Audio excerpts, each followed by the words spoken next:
teď jako live. A já už to vidím. Jo.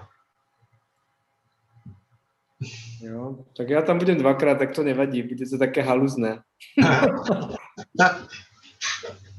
Nechcem to tu vypínat, aby som to celé nezrušil, alebo niečo. Ještě by bylo dobrý Anton, kdyby se připojil. No. Áno, to som chcel práve povedať. Ešte by bolo super, keby Anton sa pripojil. Zatiaľ tam nie je. Takže... Připomínáš? Ahoj. Ale kdo tam je? Kdo? Nějaký dětský hlas tam byl. Já. Kdo to je? Přihlaš se. Já. Řekni svý jméno. Neslyšet. Já jsem Antona. Vidím tady napsaný Morouch, ale to asi nebude Morouch. To jsem já, Monika, to jsou moji spolubydlící děti takový. Super, super, ahoj Moniko. Ahoj. A nemáme na Antona telefon, veď? Já na Antona telefon nemám, mám iba e-mail. Čekaj, se podívám, no.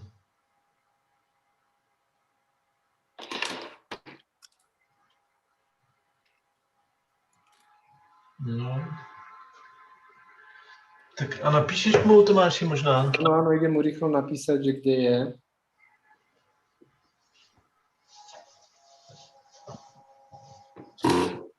Kde to bude?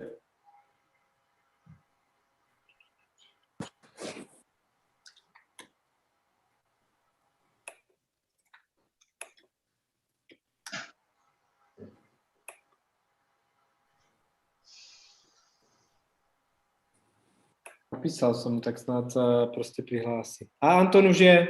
Hello Anton. Can you hear us? Yes, I can hear you, Thomas. Okay, I just wrote you an email, so don't like forget it, because we don't know if you are here or not. I'm here. Yeah, Vid is also here. Super. Good. And we have 12 participants, but I would wait 5 minutes, maybe. Yeah, absolutely. Okay. Let's wait a few minutes. Yeah. We Sounds will good. Yeah. It's precisely 6 right now. So now it's 10 o'clock in the morning in New York, right? No, it's not. It's noon. It's noon. No, it's noon. Yeah, Yes. 6 hours difference. Yes, 6 hours difference. Yeah. All right. So I will wait 5 minutes and I'll be right back. Okay, cool. Yeah.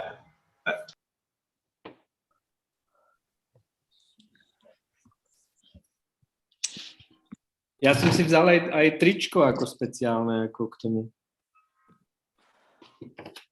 Cosmology, planetology. To je perfektné. Dneska podstatné termíny.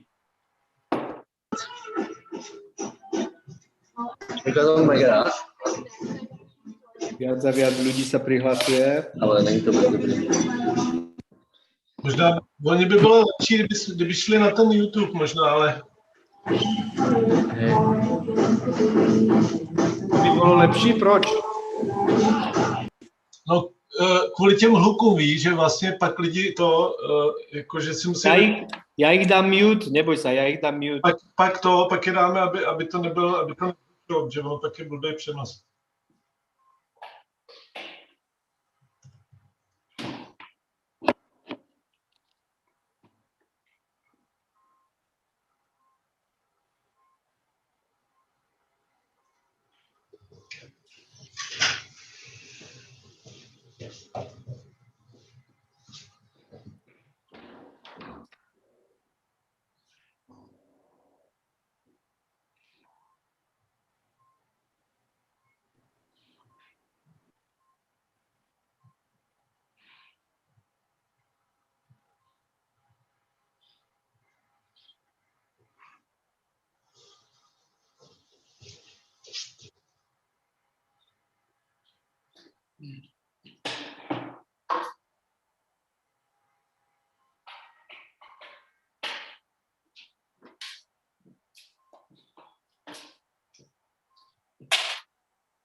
Dobrý, pak jsou lidi taky na YouTube, takže dobrý.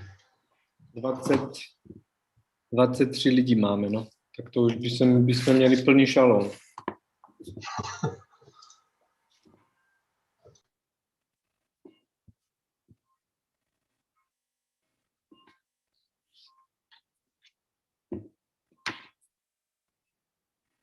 Maybe before Anton will come back, I can tell you just a practical things. Those who are interested in the semester led by Anton, next meeting will be next Tuesday, also on Zoom, because Anton lives in New York, and I don't know yet the date he's coming to Prague, but next meeting will be online again, and we will meet Tuesday, so it's Tuesday 19th, and we will meet at 4 o'clock in the afternoon. Maybe I can put it in the chat for those who are interested. That next meeting for participants will start next Tuesday.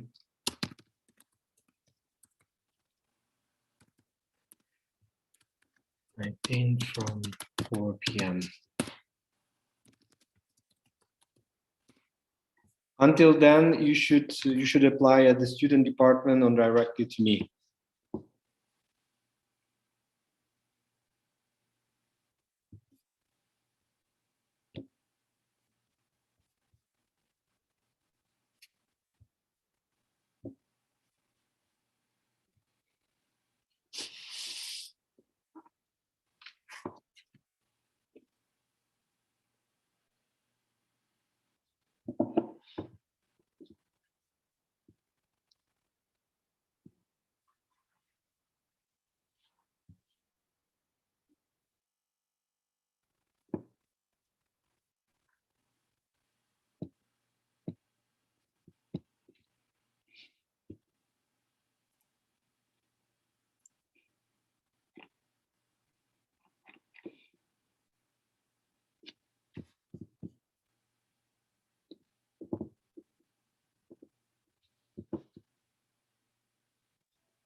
So Anton is here.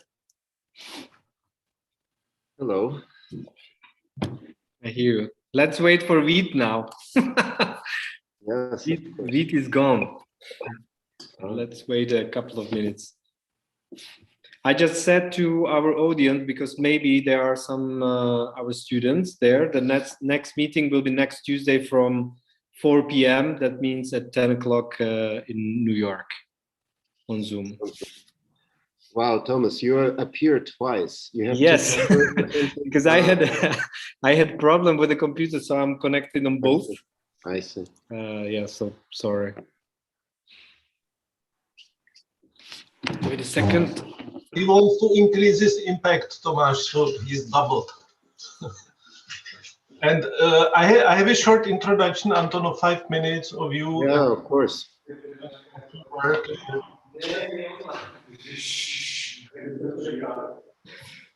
Musím myslet do toho, víš, tak si dělíš dobrý, tak já ti zavolám vlastně pak. Ne, to je normálně to, musím tam mít, abych to uvedl. Že tam. Zabouchni pořádně. So let's start. So welcome everybody for the introductory lecture of Anton Vidokle, our new leader of the studio of the visiting artist. I will give a word to Vít Havranek, who is a curator of this program, let's say, and will introduce Anton, and later Anton will introduce his work. Vít? So I will introduce shortly our tonight's session. Good evening or noon, actually, everyone. My name is Vít Havranek. I'm Vice Dean of the Fine Arts Academy in Prague, and I'm sincerely happy that we can welcome tonight Anton Vidokle, who accepted the invitation. and will be a visiting professor at AVU in Prague in the upcoming winter semester. Anton Vidokle was born in Moscow and lives in New York and in Berlin. He's an artist and curator. Maybe an exceptional double-headed creature that is at once able to use these two hats of being curator and artist in the same time. Allow me to be a little bit chronological. It has sense and it allows me certain personal remarks. Anton Vidokle is founder of eFlux, which is a publishing platform, an archive, artist project, and curatorial platform that started in 1998 as an service. What is striking for me today is this notion of email service, because we have to remember these times. It was at the time when only very few of us remember or know that practically no web pages existed at the time. And the main use of internet at the time was for sending emails. So eFlux first started as a kind of service provider of information that replaces actually, or kind of replaced the function of a web page through kind of instant sending of messages and informations. And it's not an exaggeration to say that this function, this tool created an awareness and a certain very concrete imaginary of what will lately become a global art world, maybe, something that was at the time not really a pejorative word as it is today. In 2004, Vidokle, together with Julieta Aranda, co-organized eFlux video rental. It was a physical object, actually, a pretty big object that also traveled and operated as a collection of or archive of artistic videotapes that were available to rent or to watch at plays. Then in 2006 and 2007, there was a remarkable project of United Nations Plaza that I also remember, a huge building in Berlin that hosted for 1 year a long series of talks, performances, screenings with hundreds of writers, philosophers, and with many, many audiences. It was actually a replacement of Manifesta in Nicosia that couldn't happen. In 2008, Anton Vidokle with Brian Cohen-Wood and Julieta Aranda founded eFlux Journal, a monthly online publication on art and critical theory, with, again, numerous contributors such as Hito Štel, Marta Ressler, Liam Gillick, Boris Groys, Franco Bifo Berardi, Slavoj Žižek, Rex Media Collective, and many, many others. It also produced printed publications that are published in collaboration with Stenberg Press. In 2008, Vidokle and Aranda created a time bank for artistic community.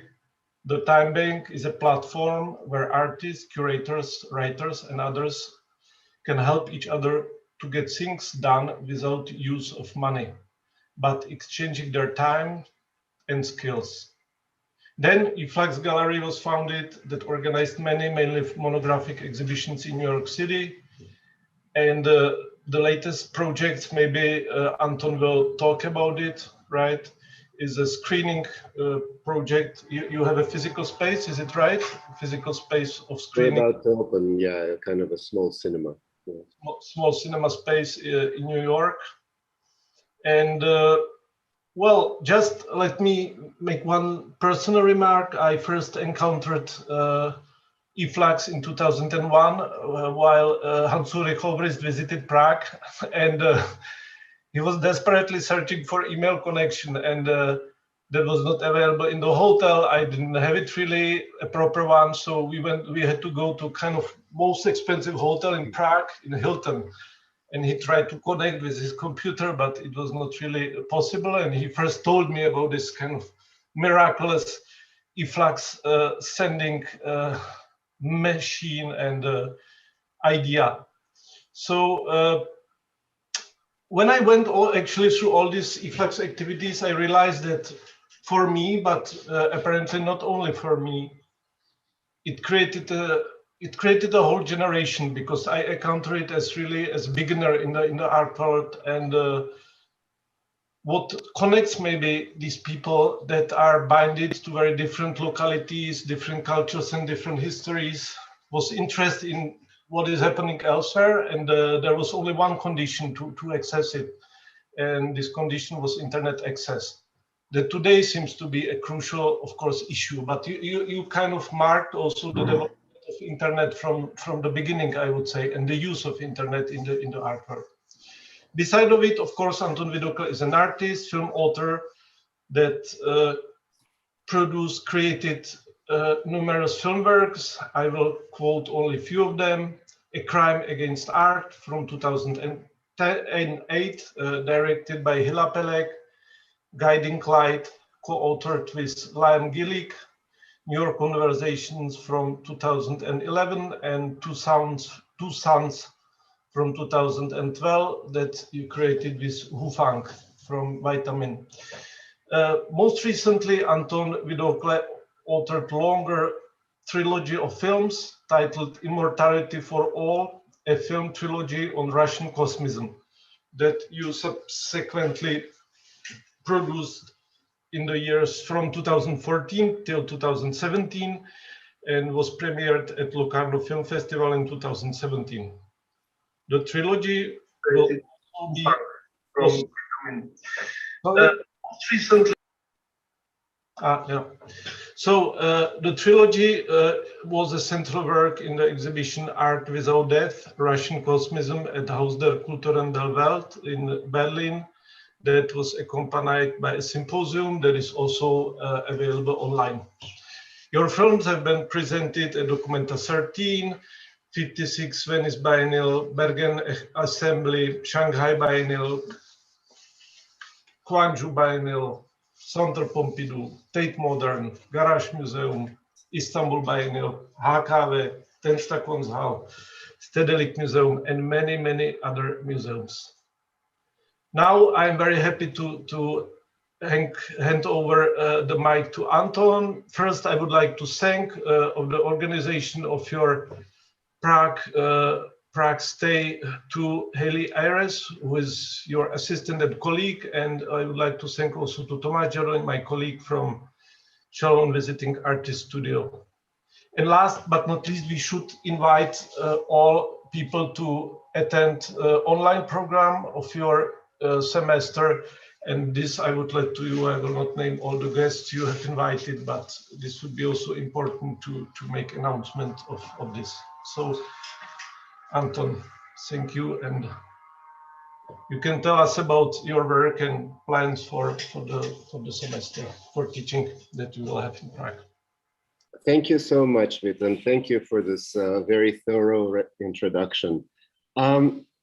I guess today in this lecture, I will speak primarily about my work with Russian Cosmism, which is a project that started almost 10 years ago now, or maybe 9 years. Yeah, and it's kind of something that has a lot of different sides. On the one hand, it's a filmmaking project. Basically, I started thinking that I would just make one film, but as I started working on it, I realized that the subject is so vast that in order to cover it in any kind of sufficient way, I would have to do much more, much more than one film or two films or three films. So I'm basically, 9 years later, I'm still working on this topic, and I still feel that I'm somewhat at the beginning of all of this. Yeah. At the same time, it's a project of historical research with a really large number of collaborators, including other artists, including a kind of a special library that exists in Moscow, which is called Nikolai Fedorov Library, which is actually a tiny place. It's one room that's housed in a children's library of a very peripheral branch. It's like in the suburbs of Moscow, in the outskirts. It's quite far from the center. And it's basically a kind of a really wonderful project started a very long time ago by a librarian, Anastasia Gacheva, who is a philologist by education. I believe her PhD was in philology. And but her entire family, it's almost like a hereditary research project. Her mother, Svetlana Gacheva, was one of the foremost and first researchers of the work of Nikolai Fyodorov and other Russian cosmist philosophers. So she has been working on this probably since late 60s, early 70s. And then it seems that her father, philosopher Gachev, was also working on this topic, maybe since late 1930s or early post-war period. So this one family is almost single-handedly responsible for preserving, researching, and publicizing tremendous layer of ideas, philosophy, cultural practices, which was basically kind of illegal or banned. But I'll talk about it a little bit more in detail when I do my actual lecture. Of course, there are many other people that are key for this kind of research project. One of them is Boris Groys, who is a well-known Russian philosopher, art historian, and curator, who actually published one of the first books about Russian Cosmism in recent history. It was in 1992, and the book was published in German for the first time, translating some of the original texts, and basically quite a few other people. So it's really a kind of a collective research project that manifests in publications, translations, new writing on this topic, as well as artworks. For example, one of my close collaborators is a really wonderful artist, Arseniy Zhulyaev, who has incredible bodies of work dealing with Russian Cosmism, and quite a few other people. So it's really something that we've been working on individually and collectively for some time. And basically, so there is this kind of a dual part of it. One side of it can manifest as, let's say, my artwork in the form of films, yeah. The other part of it manifests by way of publishing, translation, research, commissioning of texts on this, around this topic, which is maybe has a little bit more of an educational character. And then, of course, there is another, very important aspect to all of this, that this particular body of knowledge, because it was so heavily suppressed since 1930s, it was almost obliterated from history, almost erased, and it never really had much circulation outside of the Soviet Union, although there were some translations in the 1920s, but it's a topic that most people are really not very well aware of. Yeah, so it's also kind of a project of publicizing the fact that this philosophy exists. Yeah, and in that respect, it's almost like working with a certain a whole layer of heritage of Soviet and Russian culture, so it's a very confusing and sometimes really strange position for me, where in making my work and making my films, in publishing and working with others, what I'm shaping is not only my individual production, but a very substantial layer of cultural history, political history, ideological history, and so forth. I've never quite experienced this before. So for me, this is something that on one hand, I find an enormous responsibility, and it intimidates me quite a bit sometimes. But at the same time, of course, it's something tremendously interesting and feels like a kind of a very, very urgent project, which is probably why I have been able to sustain a focus on it for such a long time. Because if you think about most contemporary art projects, by the nature of our field and how art field evolved in the last 20, 30 years, lifespan of a project is normally 1 to 2 years. In rare exceptions, maybe an artist or an institution pursue a particular idea for a bit longer, maybe 5 years, let's say like Documenta, yeah, but basically our time frame to develop project is becoming shorter and shorter. And of course you can compare it with, some other periods in history. For example, I'm sure all of you know that, like, for example, in medieval times when an architect would embark on designing a new cathedral or a new church, because of the existing technology, it would take more than a lifespan of one person to build. Yeah, so basically you start thinking, knowing that it's not going to be finished before you die, and it will be continued by the next generation and the generation after. So it involved a kind of a very interesting cross-generational collaboration. And this kind of temporality is something that is very, very hard to find these days. And in a way, it seems to be something that is entirely missing. And I think it kind of maybe works very well with the center of the subject that I'm working with, which is the center of Russian Cosmism, which is this idea of longevity, immortality, and resurrection. But I prepared a written talk, and I will read it. It will take about 30, 40 minutes. But I want to encourage you, you can interrupt me at any time and you can ask questions, and I'm not going to lose my train of thought since all of this is written, and I can answer your questions and then continue further. So let me start. Just 1 second.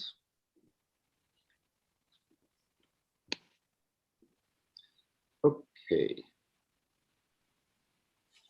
So the title of this talk is Notes on Cosmist Aesthetics. One of the difficulties in speaking about my films is the relative obscurity of Russian Cosmism, because many of its key theoretical texts are yet to be translated to English, and because it was so heavily suppressed during the Stalinist period in the USSR, most people seem to have little or no awareness of this fascinating intellectual tradition, both abroad or even in Russia. As a result, each time I'm invited to speak or write something on this subject, I basically have to start from the beginning. It is as though every time psychoanalysis is mentioned, you have to define what is the unconscious, or as if each discussion of Marxism had to start with an explanation of what is capital, surplus value, or division of labor. Partly in response to this, and together with several colleagues, we recently developed a new online resource on Cosmism, a repository of historical texts, contemporary essays, films, lectures, literature, and poetry related to this paradigm. Basically, everything we could find, commission, and collect up to date that is available in English, so that those without knowledge of Russian language could access these ideas. It is my sincere hope that over time, it will make lectures such as this one that I'm doing right now unnecessary. Some years ago, Boris Groys mentioned in a casual conversation that after the revolution in the Soviet Union, a special institute was created where Alexander Bogdanov was doing research on longevity and extending human lifespan through blood transfusions. The theory being that if you exchange blood between old people and young people on a regular basis, old people would be rejuvenated and young people would receive valuable antibodies and all sorts of natural defenses that old people presumably have, having survived diseases and previous epidemics, in order to reach their old age.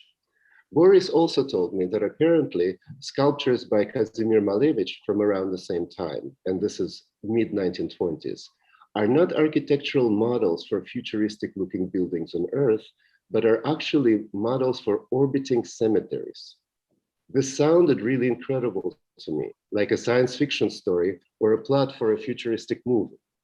A few years later, I was asked to interview Ilya Kabakov, who is a very well-known Russian artist, who also spoke of similar ideas in connection with some of his works from 1970s and 80s. I was quite surprised, and I started looking into historical basis for all of this and came across a book of essays by Nikolai Fedorov entitled The Common Task, that encapsulates the main points of his philosophy, which is now referred to as Russian Cosmism. The name Russian Cosmism is something that was coined rather late in the 1970s. When these ideas were first developed a century earlier, nobody used such a name. Those two words first appeared together in the Soviet Encyclopedia of Philosophy. Somebody wrote an entry for Russian Cosmism and the name stuck. But it is actually a misnomer because it gives Cosmism a nationalist reading, while the ideas of Cosmism are probably the most universal ideas I have ever come across.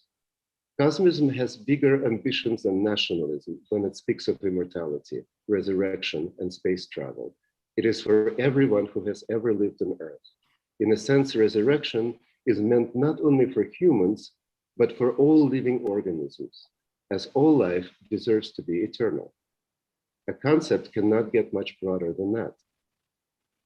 These days, I'm starting to think that there may be no such thing as a movement that can be called Russian Cosmism. What exists is a particular tradition comprising of numerous works of diverse group of people, philosophers, scientists, artists, filmmakers, political activists, whose ideas overlap because all of them were interested in curing illnesses, defeating death, as well as exploring possibilities of living and traveling in the cosmos. However, many of those people had contradictory views and ideas. For example, Nikolai Fedorov, who first developed these ideas, was a deeply religious Orthodox Christian. For him, resurrection and immortality were the most central aspects of Cosmism, its common task. The other main theorist of Cosmism is Constantine Zelkowski, the self-taught scientist who first developed the mathematical formulas necessary for a spaceship to leave the orbit of our planet. Tsiolkovsky's views on death was totally opposite to Fedorov, and for him, death was an ecstatic, euphoric event. He thought that death and entropy was the moment when atoms that make up our bodies were liberated from a finite form, and that they were happy in this moment of emancipation. Following Aristotle, Tsiolkovsky believed that atoms could experience happiness and sadness. This is related to panpsychism, a very ancient animistic worldview, which holds that all matter is capable of feeling and thinking. This kind of thinking also appears to contradict Tsiolkovsky's own fervent belief in science and rationalism. In any case, death for Tsiolkovsky was a joyous event for the atoms, whereas for Fedorov, death was the greatest tragedy and evil in the world, which needed to be defeated and eradicated by all means possible. I also think that Cosmism would not be so interesting and radical if it had not happened against the background of the revolution. The 19th century was notorious for numerous utopian movements. Some were based on religion or the occult, others on socialist utopias. There were many such groups and ideologies in almost every country in the world at the time. Perhaps had it not been for the revolution in Russia and the total radicalization of society, Cosmism would have remained a kind of a peculiar but an insignificant development. However, the mixture of Cosmism and communism and the acceleration that occurred in Russia just before and after the revolution was like pouring fuel on fire. Unlike most philosophical, political, and social theories, which tend to give art relatively little significance other than something decorative or propagandistic, in Cosmism, art is equal to science, technology, medicine, and social organization, and its transformative capacity is valued on par with all other key fields that shape humanity. In fact, Fedorov writes about immortality and resurrection as a work of art, and in his view, space travel becomes a tool to be used towards spiritualization of the universe, which he also calls an art project. This seems to have resonated with artists and generated quite a response, first in poetry and literature, in the works of avant-garde, futurist poets such as Velimir Khlebnikov, Alexei Krichonych, Alexander Svetogor, Nikolai Zabolotsky, Alexander Yaroslavsky, and others. What attracted me to Cosmism initially and motivated me to make a series of films is that while I have always admired and have been influenced by the legacy of the Russian avant-garde, there was always something very oblique about it, a certain limit beyond which I could not make sense of these works. How did they come into being? What do they actually represent? The conventional art historical explanations were never quite satisfying, and to understand these works only in terms of Marxism did not account for much of the strangeness that I was sensitive to. Reading further of another cosmist authors clarified a lot of things about these works for me. For example, we can look at the black square from a cosmist perspective. On the one hand, it has become synonymous with a kind of a non-objective, reductivist geometric abstraction. However, there is another way to see this painting, which is simply as a mimetic representation of the black sky at night, the cosmos. In this sense, it is not an abstraction at all. In fact, there were many other black squares that followed Malevich's iconic painting. There is a black square painting by Alexander Rodchenko, which includes small, colorful circles that look like planets and stars. While there is also a whole series of black squares by an artist, Solomon Nikritin, in which a pill-shaped object, perhaps a spaceship or a satellite, gradually enters the black space. I suspect that there can also be a cosmist reading of the futurist opera Victory Over the Sun, where Malevich's black square first appears as a part of the stage set.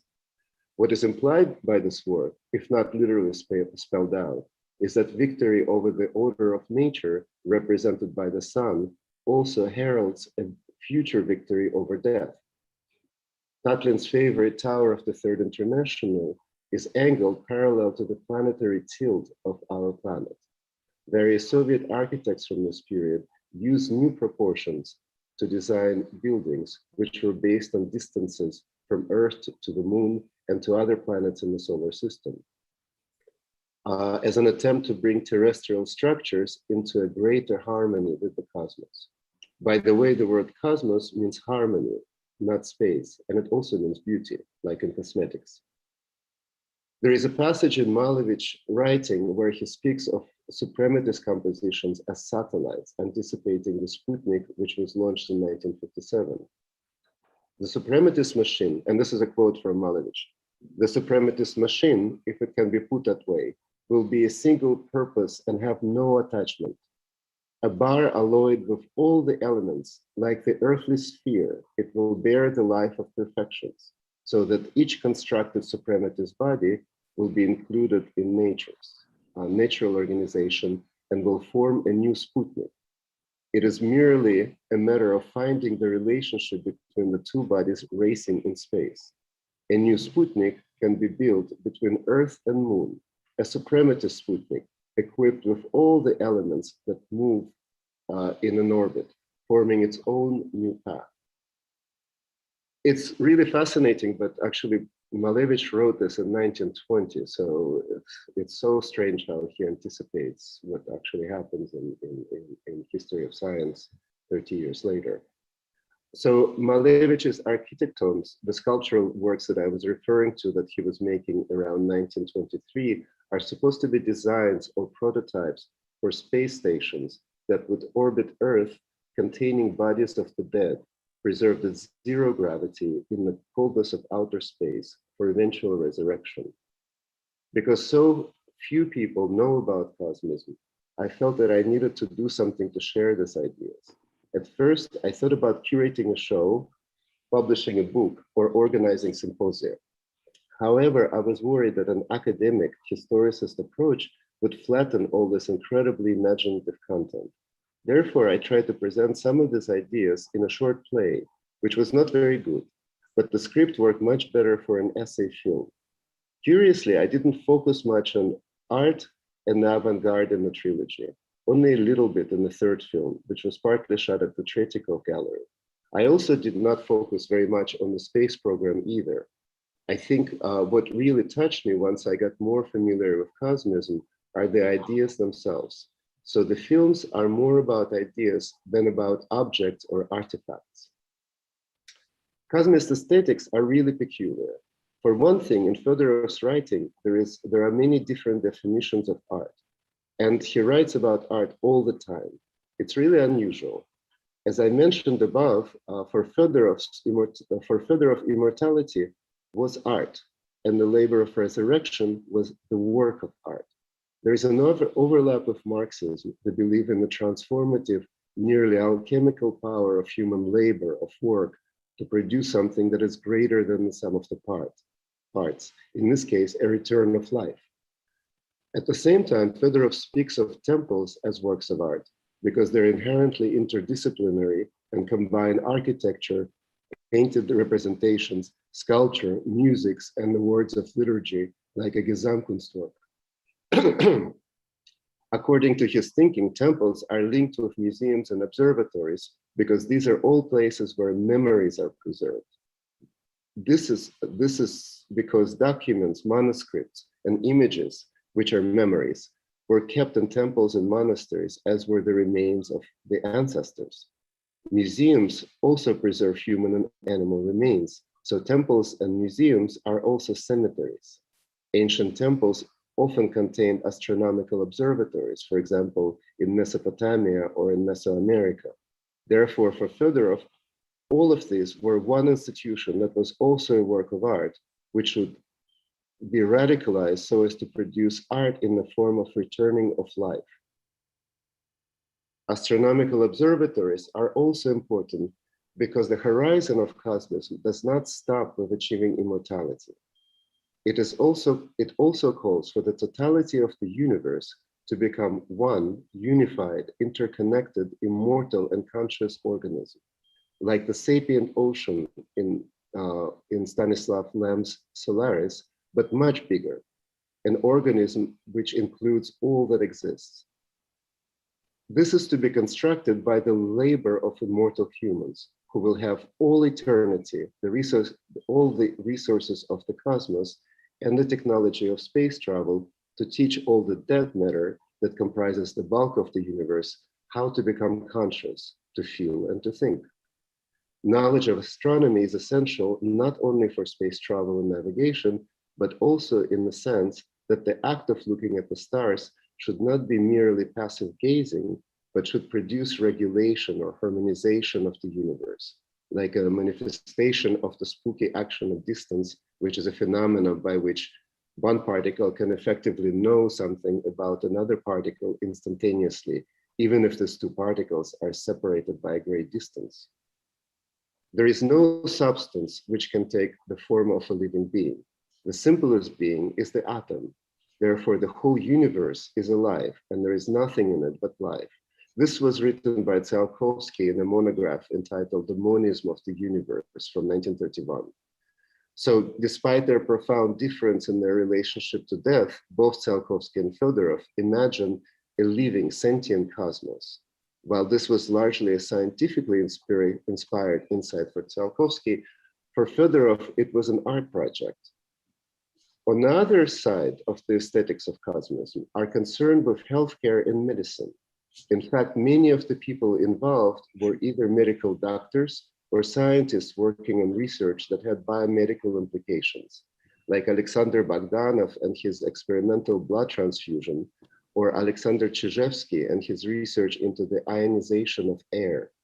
Interestingly, plasma treatment, that is the only successful treatment right now for COVID-19, is something very close to what Bogdanov was working on in 1926. I think this plasma treatment is called convalescent plasma, where basically plasma from the blood of people that were sick with COVID and survived is introduced into the bloodstream of people suffering from this disease now, and it gives them that passes antibodies to them that enable them to defeat the disease. So, also the ionizer devices that Czyżewski invented can be very useful in disinfecting public spaces from this virus, while we're still waiting for more easy medicine for it. For all of its imagination and grand ideas, Cosmism is also deeply concerned with practical interventions in daily life, and particularly in the medical field. When I was working on the first film in this trilogy, I was concerned that the dimension of Cosmism is so important that it requires not a mere mention, but a more substantial type of embodiment in the film. I came across a discovery, well, what I'm talking about, sorry, specifically is that this dimension, this connection to medicine, this connection to this desire to cure, to rejuvenate, to treat, to prolong life by any means possible. So as I was thinking about this, I came across a discovery made by NASA scientists in the 1990s that a certain type of red light produces a healing effect on living tissue. NASA had a specific problem. In the condition of zero gravity in space, the skin heals very, very slowly. So if you're on a space station or a spaceship, even a minor paper cut can take a very long time to heal. So this red light in a specific frequency of 670 nanohertz emitted by LED diodes expedites the healing of skin. Irradiation by this red light makes wounds heal much faster. Following NASA, cosmetics industry adopted this technology for skin rejuvenation therapy. The military also adopted red light therapy for special forces soldiers because there is a similar need to heal wounds quickly in combat. Film is essentially sound, light, and color. So I thought it may be possible to use these healing properties to suggest a kind of a therapeutic or a prophylactic effect. Now, I don't want to claim that my films have healing power. They're not going to cure COVID or cancer. It's more of a suggestion or a desire that an artwork could incorporate a healing therapeutic function, which is very much in keeping with cosmist aesthetics. Ethics, and particularly museum ethics, are also a really important area to consider, keeping in mind that for most part, my films circulate through art museums, and especially in light of all the plunder that passed for archaeology, the killing of animals, the murder of indigenous people whose remains ended up in museum displays, and many other unacceptable things done in the name of science and progress. There is a significant contradiction in the vision of a museum as something that preserves and restores, and the reality of many museums being displays of trophies gained by violent means. Museums, as we understand them now, come into being during a very violent time, the French Revolution, and all of the subsequent wars, colonial expeditions, and so forth. Undoubtedly, our contemporary museums inherit and embody some of this violence, and this urgently needs to change. However, Fedorov is not glorifying that side of a museum as an institution. In fact, he clearly says that the museum should not take, but should return life. I do think that Cosmos Museum he writes about is something substantially different than museums we have now. First, his museum was a museum of everything. The curators of the Cosmos Museum would not be concerned with the question of selection of what kind of history to write, but would be more like medical staff in a hospital, at least theoretically, who had to make an effort to save life of every single patient, everyone in need of help. I think for me, Cosmism is first and foremost a project of God building. In Russian, God building is bogostроительство. It's a very important term. In this sense, immortality, resurrection, and space travel are not ends in and of themselves, but are means towards a greater goal. God building was a very important idea in Russia at the turn of the century, last century, 19th century to 20th century, that some of the key communist leaders also embraced before and after the revolution. For example, Lunacharsky, who was the first commissar for education and culture in the Soviet Union, who basically supported the avant-garde and made much of the Soviet avant-garde possible, supported and wrote extensively on this idea. God building was inspired by Ludwig Feuerbach's Religion of Humanity, which in terms was probably inspired by the strange secular religion that Robespierre invented to replace Catholicism following the revolution in France. And here's a quote from Lunacharsky: "For the sake of the great struggle for life, it is necessary for humanity to almost organically merge into an integral unity, not a mechanical or chemical, but a psychic, consciously emotional linking together. In fact, a religious emotion. This is what he writes in Religion and Socialism in 1908. By the early 1920s, and the anarchist poet and founder of biocosmos, Alexander Svetogor, organized the Church of Free Labor in Moscow with the support of the government as an attempt to create a new secular religion that would help build communism and cosmism. I think what Fedorov proposed a few decades earlier was exactly the same project, albeit on a universal scale, when the entirety of cosmos would be made sapient, united, and capable of thought and emotion, it would effectively be the same as God. However, this is fundamentally different from transhumanism or any kind of transcendence. Cosmists aimed to transform rather than transcend. For Fedorov, the force that enables this transformation is love. He also referred to this as a work of art.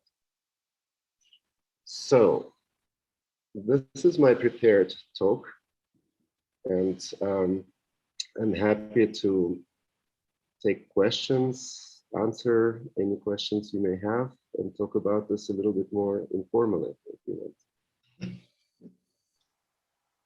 Thank you very much, Anton. We open the floor for the questions, and maybe I would start, if I can, with a kind of observation, maybe, that some of the names, some of the authors, philosophers, and protagonists of Cosmism you mentioned, their books were translated in Czech. In particular, oh, that's wonderful. Yeah. Yeah, Bogdanov, for example, the book was, I checked, and it was translated very early. It was translated first in 1912, and then again, yeah. Bogdanov, Yeah, the Red Star. The Red Star, yeah, the Red Star is completely remarkable. It's basically a science fiction novel in 2 parts, yeah. But of course, maybe for the students, we should clarify who Bogdanov was, because this is an unbelievably important figure. He was a very close friend of Lenin, and together with Lenin, they started the Bolshevik Party, yeah. So this is somebody at the very center of the Russian Marxism, Russian Communist project, who basically was a philosopher, a medical doctor by education, and an artist, a writer. Yeah, at a certain point, he kind of left active politics, let's say. And of course, some people would argue that he never left, but he was not a part of the government following 1920 something. He had a kind of a very profound disagreement with Lenin about what he called Imperial Monism. Yeah, it's a very particular philosophy that he developed that was partly rooted in monism, which is a historical, one of the earliest philosophies that basically postulates that everything is one, yeah, and everything is moving. It basically traces back to ancient Greek philosophy, and possibly even older, possibly goes to certain Mesopotamian philosophers whose names we don't even know at this point, yeah. So it's a kind of a very, very ancient, but completely profound, maybe mystical philosophy, yeah. And Bogdanov tried to kind of update it from the point of view of materialism, because he was a Marxist, yeah. And he published a book, and Lenin, I think, was very upset about this book because he thought that it turned Marxism into mysticism, and wrote a devastating article about it in a newspaper critique, which is also really impressive. Like when I read it, I was kind of shocked how substantial Lenin was as a philosopher, you know, because most people think of him as a political leader, as a revolutionary, as an organizer, and all of that. But actually, if you read his philosophical writings, it's genuinely impressive that he really had an incredible mind. Yeah. So they had they kind of had a falling out, and basically Bogdanov left the Bolshevik Party, left any active part in the Soviet government, and was able to start this Institute of Hematology, where they basically conducted some of the earliest blood transfusions on a kind of a medical, in a medical context. And the goal was to build a blood bank that would be distributed throughout the Soviet Union. So each town, each regional capital would have a blood bank for blood transfusions, so that all of the population of the Soviet Union would actually exchange blood with each other, accomplishing two things. On the one hand, turning the entire population into a real, like, true brotherhood in a very direct and simplistic way, because everybody shares blood, yeah, and everybody exchanges blood. On the other hand, his medical thesis was that it's something I mentioned earlier in the talk, that blood from younger people could have rejuvenating effect on older people, and older people, because they've survived through, you know, all sorts of diseases and deprivations, they must have to live so to their old age, they must have some kind of very powerful antibodies and that could be shared with younger people, which would in turn protect them from dying in epidemics and so forth. There were a lot of epidemics in the Soviet Union following the revolution and the Civil War, because conditions were so dire. So there was a huge kind of government investment in epidemiology, into development of vaccines, into setting up stations throughout the whole country to detect epidemics early, to control them early before they spread. And actually, interestingly enough, this is one of the reasons why the Sputnik vaccine that the Czech Republic recently declined to use was developed so fast, and everybody was super suspicious. Why is it developed so fast? But in fact, it goes back to the government effort in the 1920s after the Civil War to make this particular area of bioresearch a very advanced one. Yeah. So Bogdanov is an unbelievably important and interesting figure. You can argue whether he's truly a cosmist or not. I think he is, and he's also much more than that, but he is somebody that I think deserves quite a lot of attention, and is a figure a little bit overlooked historically for his many accomplishments. Yeah. Mm-hmm. It would be also interesting to look, because his books were translated in Czech language, you know, very early. And it would be interesting to look at the impact and influences that his writing had locally here. And also, just I noticed that Solovyov, many books were translated in Czech. Čižerevský also one book. So there is a certain kind of body of references that is available also for That's us. fantastic. Yeah, it would be. It's interesting also to understand if that had when it was translated, and if it had a kind of impact and effect on Czech artists and scientists and thinkers. You know, is there a Czech cosmism, for example? That's a very good question. Yeah. I don't know. I would doubt, but maybe we can really develop a little bit of research around it, and because it would be amazing. One country that actually had a kind of an interesting cosmism, partly related to Russian cosmos, but also independently their own, is Slovenia. Interestingly enough, around the 1920s, 1930s, well, first of all, there was awareness of Fedorov's writings and his philosophy, but there was a kind of a real interest in space exploration, rethinking architecture from the point of view of zero gravity. And so far, it's one of the few countries that I have been able to find that actually has significant knowledge of Russian cosmism, and also some kind of developments of their own in relationship to this sort of paradigm. Yeah. One of the people that one could look at is Zdeněk Pešánek, who was a avant-garde 1920s, 30s artist, sculptor that was very much influenced by space discoveries, and also he was member of Communist Party and made also a quite big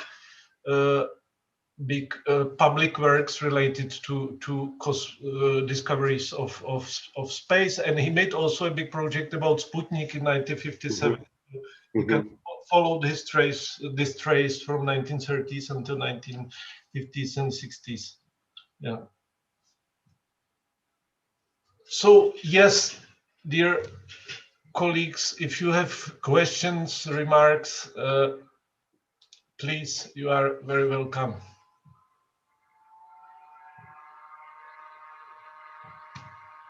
Can I ask a question?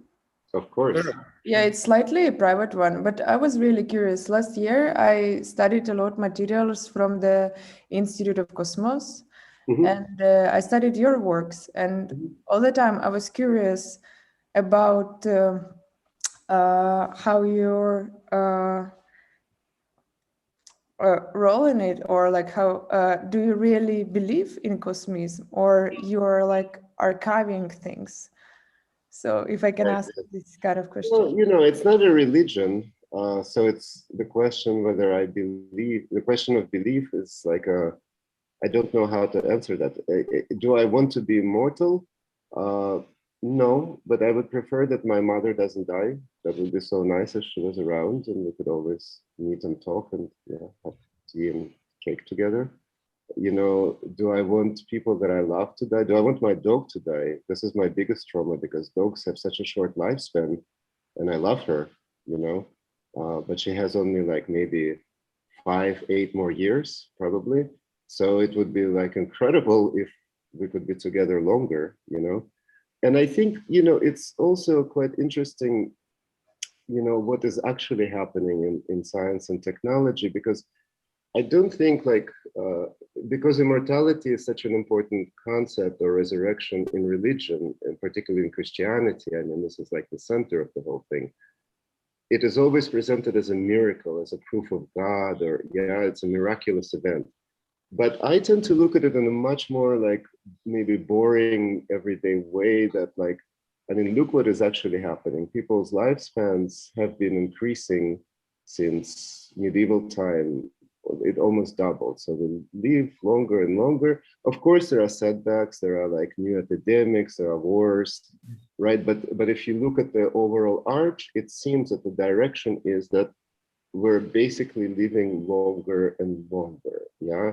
And it is not impossible to imagine that given certain improvements in biomedical technology, certain improvements in social organization, for example, because like one of the things that kills people the most is, you know, absence of shelter, absence of food, malnutrition, and things like that, lack of access to healthcare, yeah? For example, if you could really improve that on global scale, I bet you could probably increase human lifespan profoundly, you know? So I think about it a little bit more as a series of small increases, and they increase and increase and increase, and maybe to the point where it's kind of irrelevant to talk about death anymore, you know, because it's kind of permanently postponed, let's put it that way. It actually, Vit mentioned Bogdanov, and Bogdanov is incredible because he describes all of that in that very book, in The Red Star. Martians achieved socialism and communism, and they totally resolved all of their social problems, and it's a very advanced civilization that he describes, and one of the things is that basically they don't die unless they want to, yeah? So their lifespan became almost infinite, but if one of them is tired of living, he or she can, yeah, end it, yeah? Also, he or she becomes a little bit confusing because genders are not so clearly differentiated, yeah? So in a way, something like that, I can imagine, you know, yeah, in terms of just general development of our, you know, technological ability, science, and yeah, organization. Thank you. Like I was really interested because I also found that modern cosmism, like neo-cosmists, they're talking about immortality. We almost reach immortality. It depends how we understand it. Like if it's some cyber immortality or immortality through downloading like parts of our identity to somewhere and to save it. So then maybe we almost achieve it. Then yeah, like basically what they talk it about is pretty achievable. But for me, like the tricky like moment in Cosmism was about this space colonization and living like the planet. So when I asked about this, I was interested about if you kind of tolerate like the tools or the ways cosmists like choose or propagated for for developing their strategies, like the going to space and they achieve this immortality through like space inhabiting and exploration. Well, you know, I think all of these people that I refer to in my talk, or that whose text we have on the website, most of them are people that were writing 100 years ago, before computers, before all of the recent, you know, technological accomplishments, before the first space flight. I mean, now I think like the ability to travel in space, it's not, you know, it's something that we're used to, yeah, and now it's being privatized, developed by people like, you know, Jeff Bezos, Elon Musk, which I think is actually kind of a dangerous thing because, you know, like a lot of Russian Cosmism wrote about space exploration in the conditions of global communism, where there is not like a rich elite that controls all of the capital and all of the means of production, but like all of this is completely shared. There are no more countries, yeah, because there is no point of having a state if some kind of brotherhood or sisterhood of the proletariat is achieved, right? So it's a kind of a planetary project to expand and live in other parts of the cosmos, yeah. But what is actually happening now is that the technological project is going forward, yeah, but it's going forward based on a completely different ideology, which is a kind of a libertarian, kind of a capitalist ideology that presupposes, and of course, like the excuse that is always given is like the trickle down effect that, okay, first we develop it for the very rich and it will cost like $100 million to go to the moon, but eventually it will become so cheap that everybody everywhere will be able to do it. But I think it's a lie. It's like a trick because it never works. It's never, the trickle down never trickles down to everybody, yeah? So I think actually, for me, you know, what does it mean to work with cosmism in a political sense? It is mainly to put out a set of ideas out there that are different from the current approach to space exploration and things like that, to just remind people that actually there was a much more collective idea behind it, that it is not intended to be as an achievement for one person, but it is, or a source to make a lot of money for a small group of investors. Because, you know, what they're talking about is mainly is that they really would like to mine other planets in the solar system, because probably there is a lot of very expensive minerals on the moon and, you know, I don't know, on Mars or something like that. So all of these are kind of being conceived as this kind of commercial ventures, which could basically become complete dystopias, as most mining tends to become, you know, and will just perpetuate a kind of inequality and oppression that already exists in our lives, you know. So I think it's very, very important to at least, you know, put another kind of idea on the table, how and why to do this, you know, because I think like the radical difference between the motivation of cosmists versus motivation of California oligarchs is that, first of all, who is it really for? And this idea, like even about immortality, I think this is what is so often misunderstood about Russian cosmism, and maybe it relates a little bit to your earlier question, like it's not immortality for an individual, yeah, it has to be immortality for everyone, yeah, regardless of their status in society, their economic possibilities, which country they live in. It has to be for everybody, yeah. But not only for everybody who's alive, it's also for everybody who is dead, who has lived once, you know, because we kind of owe to them, first of all, the fact of us being alive, yeah, somebody produce life. You know, your parents produced you, and their parents produced. So you can't like just become immortal yourself and leave everybody else to death. Yeah. So it's a profoundly collective project, and which is not what's happening in the real technological sphere that is actively able to pursue this means and yeah, which is a little bit like, for me, disconcerting. Yeah, that the technology is now way ahead of ideology. Yeah, that the technological means increased exponentially, where like things that one could not even imagine are possible, and yet on ideological level, on our understanding how we relate to the rest of the population of this planet, the rest of society, it's becoming almost feudal again. You know, it's almost like, it's almost reverting to some kind of weird like feudalism.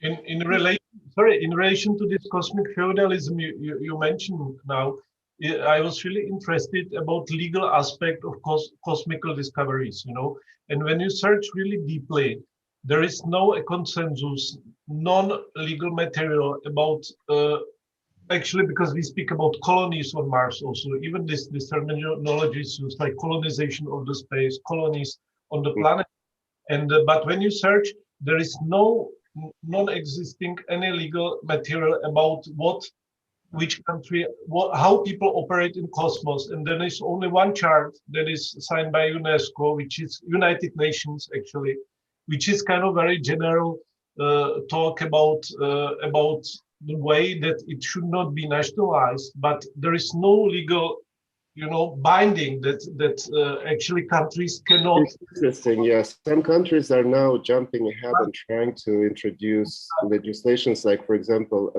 a year ago, Luxembourg, which is a tiny country. It's like probably half the size of Prague, yeah, that basically wants to legalize mining rights for mining on other planets in the solar system. Yeah, so Luxembourg wants to be the authority to say what is legal and what is not. You know, it's kind of insane. But also, I mean, look at like Trump with his Space Force, because like actually militarization of space was something that was officially like kind of agreed at the United Nations, that no country will be developing space weapons, that we actually need to keep the space around our planet demilitarized, you know, and all of this is going down the drain. All of this sort of very intelligent and very, I think, quite good agreements are being totally disregarded now that there will be kind of a new space race, but not like who symbolically gets to cosmos first, but who will be able to extract some form of wealth, some form of power from it first, you know? And yeah, it's a little scary. Yeah, thanks a lot. Like I will quit in a second. I just wanted to say that this year I followed news, and it seemed to me that like these richest people, they capitalizing on cosmism ideas and cosmism philosophy by pushing their project and by make them looks really good, like in social medias and everything, because it's really easy to adaptate like some cosmism values and make looks, for example, space tourism industry looks like great and optimistic for everybody, even it's like private business concept. Mm-hmm. So that's why I was interested in your opinion and your sympathies, because at one point cosmism and started to looks to me like an evil tool. And Okay, what kind of tool? Yeah, like an evil tool. Evil tool? Yeah. Well, there is also dark cosmism. There was a really interesting late sort of Soviet philosopher. His last name is Ilenkov. I don't know if he's translated to Czech, but he was a really interesting guy, very, very sincere Marxist and a Hegelian philosopher. And just before his death, and he committed suicide in, I believe, early 1970s. He wrote a short treatise, like, and never published it. Yeah, it's maybe 60 pages, about how, basically how terribly sad it is to live at the time of the entropy of the universe, that he felt, based on scientific findings and things like that, that our universe is entering a point of entropy. Of course, in universal terms, it could take trillions of years, like an amount of time that is beyond our comprehension. So it's hard to sort of even like imagine what it actually means. But philosophically, and of course he's a philosopher, for him the idea that he is living at a time when the universe is deteriorating and dying is so overwhelmingly sad that the only thing you could do is develop like a super weapon that will just like destroy it, like now, like and just burn the whole universe, because then it will be reborn and it would be a much happier kind of experience for humanity to live at the rebirth of the universe than at its death. Yeah, and it's a very, very strange text that he wrote, and then I think about a year later he killed himself. Yeah, so I think he was also probably quite sad, you know. But this would be like really kind of like very dark cosmism that advocates destruction of the universe rather than eternal life or immortality or something like that. So that exists too, of course. Yeah. I have a question, if I may. Of course. Thank you very much for the talk. And I was really interested in the idea you mentioned at the very end when you said that the aim of cosmism, or it aims at transformation, not transcendence. Mm-hmm. And I wonder if you could elaborate a bit more how this distinction was operative in their thinking. Well, this is my distinction, but because I think like it has to do, maybe the reason I was thinking about this is specifically like all of this transhumanist ideas of this, you know, like desire to overcome humanity, to become a machine, to become a computer, to, you know, like to shed, yeah, whatever is human about us, our bodies, our, you know, organic bodies and things like that. And there is a kind of a critique of all sorts of transcendence, yeah, because it basically kind of completely sort of obliterates something in order to reach something else. Yeah, it's quite violent in that way. Yeah, and it seems to me what is actually very similar in writings and thinking of most cosmist writers is like that they never want to nobody uses the word like to transcend.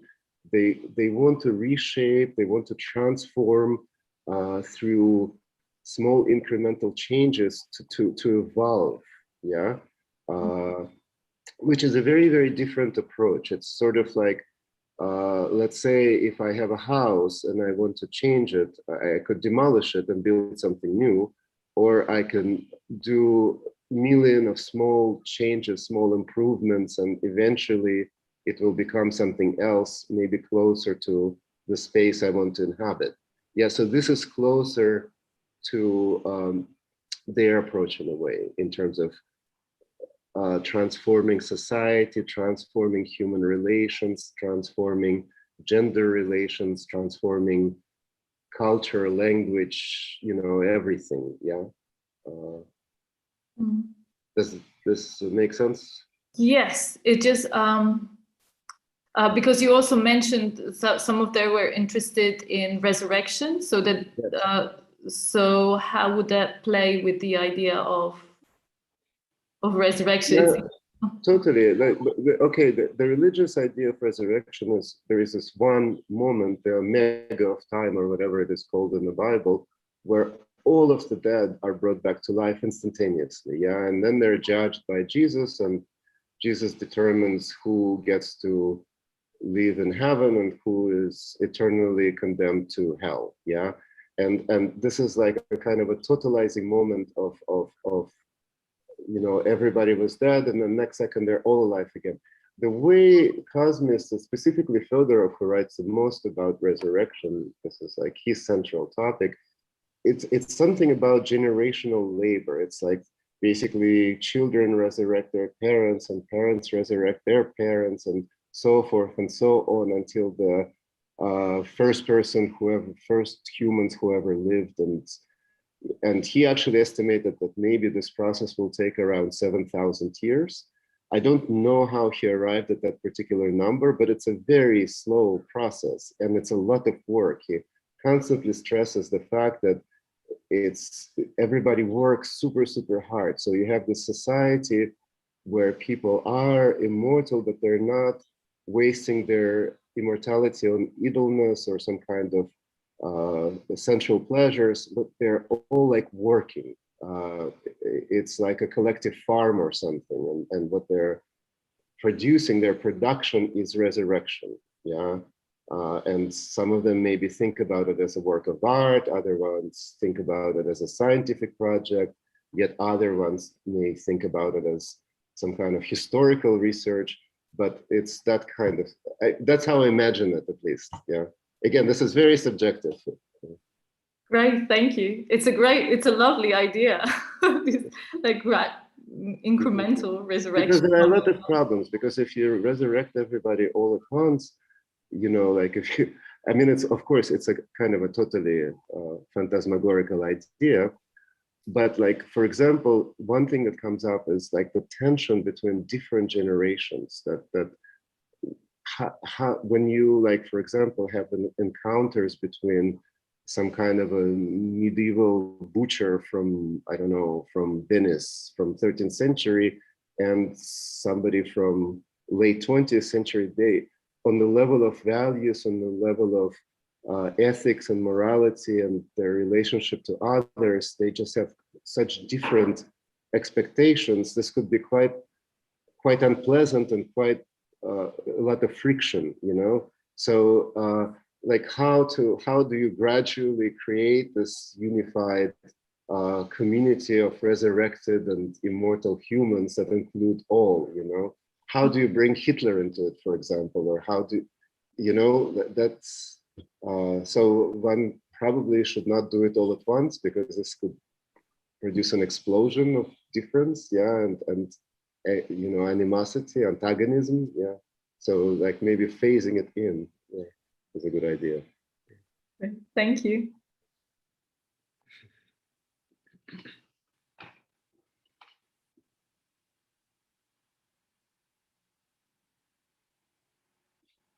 Any other questions from the audience?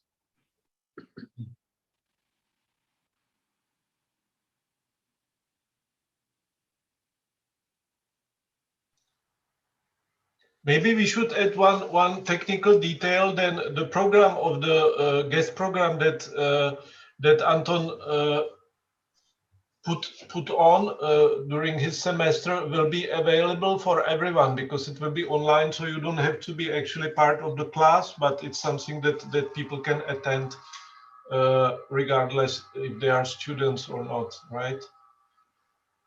Yes, absolutely, yes. But Anton is coming to Prague. We don't know Of course, yet. yeah. Yeah. We don't know yet when, but In November, yeah, soon. Yeah. Soon. In a few weeks. So there will be chance to meet him, yeah, in person as well. And also we spoke with Anton, and maybe at the end we are obliged to make a public presentation, and maybe we will make a film together, right, Anton? That was a very, yes, if it feels right. idea. I think we should probably talk about this with students and to understand how to do this collectively, how we could maybe try to write a script together and, you know, film it and edit it together. But for me, that would be incredibly interesting. Also because the space is so beautiful, it's almost wants some kind of a performance to happen there. Yeah. Sure. Yeah. Also, I put to the chat the program of the guest lectures. Anton was mentioning some people at the beginning, but you can find this program in the chat. But I will post it to Facebook and to all students. They applied already via email. But we are starting on 26th of October with Boris Groy's lecture, actually. And with students and other who are interested, we should meet next Tuesday at 4 p.m. our time. It's 10 o'clock in New York, right, Anton? Yes, that's exactly, yeah. So that was the practical thing, and I don't know if we have any other question. If not, we will thank Anton for his time and presentation. Yeah, maybe I have another technical question, maybe for Thomas and also for Anton, because according the schedule which Thomas said in the chat, the meeting will be on Tuesday, right? This is the lectures. The lectures should take place on Tuesday. Not all of them, because the people are busy. Probably some of them will be different day. But we should meet. We should meet also other day only with Anton. This is the public lectures. Anton will be present as he promised. But we should meet other day and talk directly and have a meeting with Anton. Yeah, and can I imagine like more like a free space for talking? If Anton will be in Prague physically, that will be more space for talking with Anton about the project and also, yeah. Of course, but we also online it's possible to talk freely and discuss many things. Yeah, I don't want you guys to wait for me to come. I think we can, because we've been in the situation for almost 2 years now with COVID. I don't know about you, but I got used to, I don't want this waiting to be able to travel to prevent or delay transfer of knowledge or work or ideas and things like that. So let's try to work by any means possible. Right now we can start like this, and then as soon as I can be in Prague, we will do this in person, and like something like that, if it makes sense. Yeah, because I have only the question because especially for me, but maybe in future for other students, it will be like a situation because I'm combined with my diploma project, and and I have to manage my time like working on my diploma project, and also because I thought that will be a super nice chance to meet you and working with this very nice, interesting project. But also I have to work on diploma project. Yes.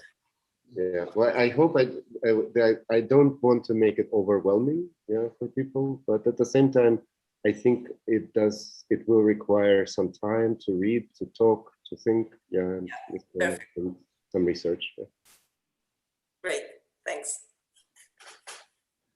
So maybe a follow-on question. So we'll receive the reading list or a text? There is a reading list. Vit has it, and the list of lecturers. Vit also has this as well, and there will be some additional lists of things, that are coming. I will forward to you, Juliana. I will forward. I already got something from Anton, and before the every lecture, I will share the text with you. I don't know if you rather read in Czech or in English, but there is pretty few actually books that were published in Czech also, or translated in Czech, including the last one of Ilienkov you mentioned. There are 2 books translated from him. So this is quite nice that we can also gather all That's these. That's really nice. Yeah, we don't have in English. There are no translations. Yeah. Before you come, you see also the books, because all of them were published from beginning of the century until 70s, 80s, more. Wow. So it will be quite nice, small bookshelf with. That is super interesting. I will collect it. Really, I will collect it and prepare it. Yeah. So we do this, Tomáš, together, that we pick up from bookstores and all librarians and stuff. So I will do it. Great, super. So I'll wait for the email. Just one final question. Do we read a text for next week, for next Tuesday? No, not for next Tuesday, but before the lecture of Boris Groys. Okay, so between now and next Tuesday, we don't do anything. Okay. You can read all the books of Boris Groys. Exactly. Okay, so But it's true, I mean, I don't know which, more. Okay, thank you. Okay, so probably we can end this session. Thank you, Anton, for your time and presentation. Nice to meet you. Andrzej. Yeah, right. Hey, thank you. Sorry for keeping you. I just have one, maybe it's a specific question and maybe one naive one, because I'm a fresh PhD student on theory. Yes. So I don't know what that means. If I would want to kind of participate in the studio with Anton, and thank you, by the way, for the lecture as well. Like, I'm not really sure what that being in the studio entails, like practically. Are we making art? Are we talking about cosmism for a semester?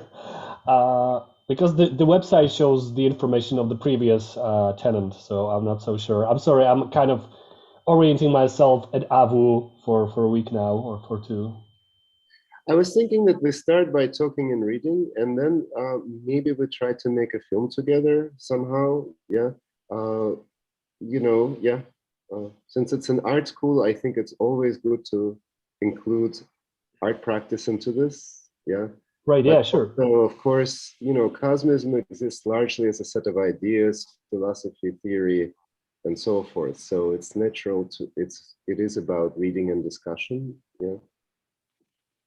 So Andre, for you is absolutely, it will be good if you can participate. It's yeah, it's wonderful because yeah, it would be great to have a theorist in the group. There is Juliana. Juliana is also a PhD student at the theory of architecture. Right. So yeah, there's not a problem to participate for you, even you are not, let's say. Don't worry, we will not force you to make paintings. I'm happy to make art, just not paintings, please. So thanks. And for sure, we can also try. We can find a way how to translate it into the credits or some exams that will be, you know, in kind of implemented in our studies. That's something that's yeah. Yeah. Okay. Thank you. That's the least of my worries, though. But sure, thanks. You're welcome. So, is there any other question? Because I was quitting already 2 times, and I don't want to skip anybody. Is there any other question to Anton or me? No, so probably again we can thank Anton and see you next Tuesday. Nice to meet you. Yes, see you next Tuesday. Bye, guys. Bye from Prague. Bye from Prague. Bye. Bye. Thank you. Goodbye. Bye bye.